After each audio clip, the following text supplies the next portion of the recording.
venez de réaliser un magnifique savon. Vous êtes vraiment très fiers de vous.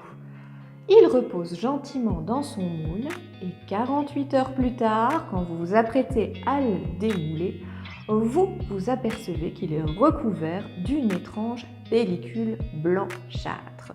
Bienvenue dans le monde de la savonnerie et de ses mystères. Nous allons parler aujourd'hui de la fameuse cendre de soude.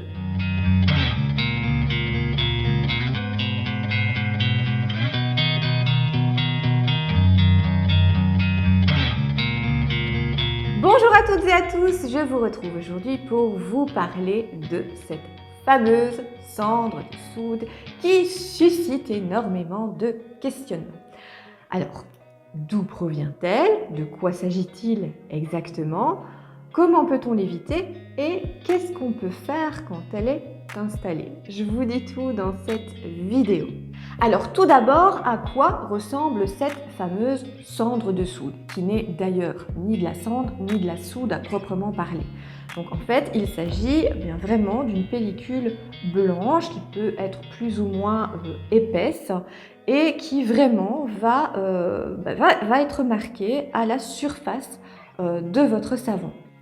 Alors, je vous rassure tout de suite, c'est absolument pas dangereux. Votre savon ne doit pas être jeté à la poubelle. D'ailleurs, cela n'a aucune incidence sur la qualité de celui-ci. Il s'agit vraiment d'un problème esthétique. Alors, c'est vrai que quand on a passé son temps à faire un joli marbrage ou un joli topping, eh bien, on peut être déçu de la voir apparaître.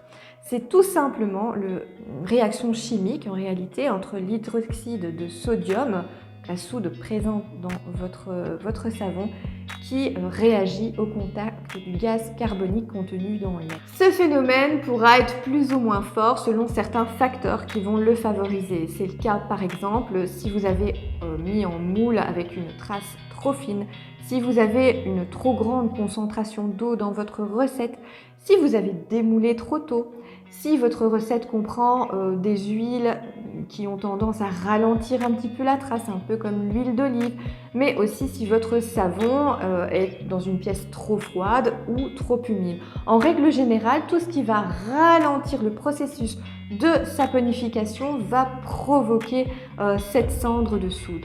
Alors, comment l'éviter ? Eh bien, déjà tout simplement en faisant attention aux points que je viens de citer juste avant.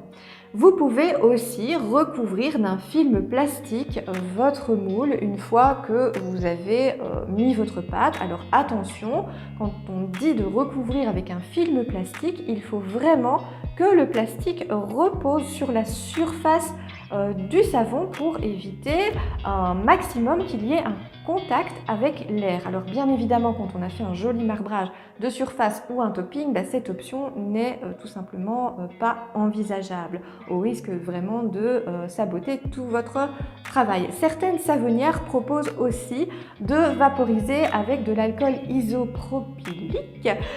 Personnellement, j'ai déjà essayé et je n'ai pas trouvé que le résultat était convaincant. Vous pouvez également tenter de placer un couvercle sur votre moule, mais dans ces cas-là, il faut impérativement ne pas venir soulever le couvercle parce que s'il y a de l'air qui rentre, eh bien c'est fichu. Donc on ne peut pas faire la petite curieuse et venir voir. Voilà, il faut vraiment bien maintenir ce couvercle et ça peut tenter d'éviter ou de limiter son apparition. Alors, vous voyez qu'on est face à un phénomène qui est un peu indomptable. Que faire si elle est installée malgré toutes les précautions que vous avez prises? Eh bien, il n'y a pas 36 solutions. Soit vous pouvez décider de l'accepter. C'est un peu moi ce que je fais. Je dois dire que à la longue, voilà, je trouve que finalement, elle ne me dérange pas sur ma tranche de savon. Voilà, donc je ne cherche plus à l'éviter. Si elle est là, elle est là. Voilà, ça ne me dérange pas. D'autres savonniers trouvent même que c'est une sorte d'affinage et que ça prouve que le savon est bien saponifié. Alors, si on veut vraiment l'enlever, on peut soit passer un chiffon humide sur le savon, soit passer tout simplement votre barre de savon sous l'eau pour voilà, essayer de la décoller. Évidemment, si elle est très épaisse, vous n'aurez pas d'autre choix que de venir raboter. On peut essayer aussi de venir avec voilà, un petit fer vapeur pour venir vaporiser de vapeur la brique de savon pour enlever cette cendre, mais voilà, il n'y a pas de recette miracle en soi. Quoi qu'il en soit, rappelez-vous que vous fabriquez du savon artisanal et que l'imperfection a aussi son charme. J'espère que vous avez apprécié cette vidéo et si vous souhaitez améliorer votre recette, éviter les catastrophes, je vous ai prévu un petit guide que vous pouvez télécharger gratuitement. Je mettrai le lien dans la description. Donc il s'agit d'un guide où vous allez retrouver ma méthode pour trouver de l'inspiration pour mes créations. Je vous ai également prévu une petite checklist pour ne rien oublier au moment de la production. Vous y trouverez aussi un tableau des huiles récapitulatif en savonnerie, et également une template de mes fiches recettes. Bref, voilà un petit condensé de tout ce que vous devez savoir et avoir avant de vous y mettre. Donc voilà, je mets le lien dans la description, n'hésitez surtout pas.